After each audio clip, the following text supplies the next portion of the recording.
Elçilər kestiriblər qapılarını dalbadan.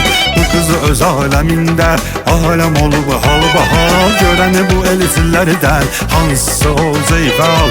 Qarabalanın sevgisi bu defa olubdur real.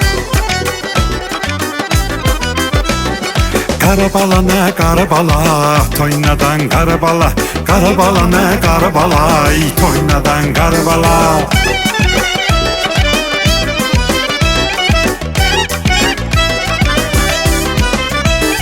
Seher seher o baştan bu kız durur idmana.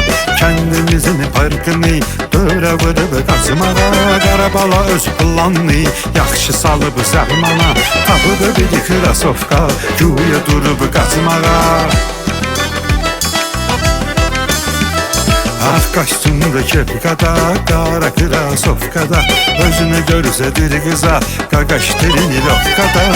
Belə hər gün səhər qızla olur bərabər. Zəhd edir bir təhər, yarla olur bərabər. Karabala ne karabala, toynadan karabala.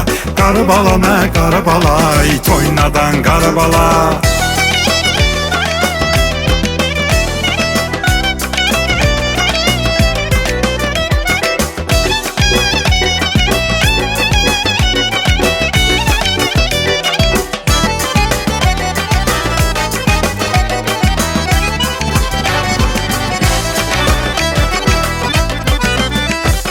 Kızıma divanıdır Qarabalıya əzəldən. Heç kimi görmür gözü, şamı qalıbıdır gözəldən. Bilir atası hədi naçannikin balasına.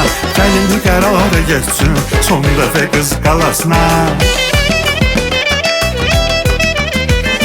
Kız da ne kızı məlakə, hurilərini hurisi. Məlakədən məlakə, hurilərini hurisi.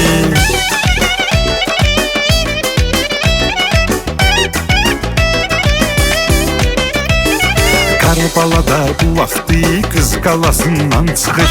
Qız onu görür ağlayır, bağrına möhkəm sıxır.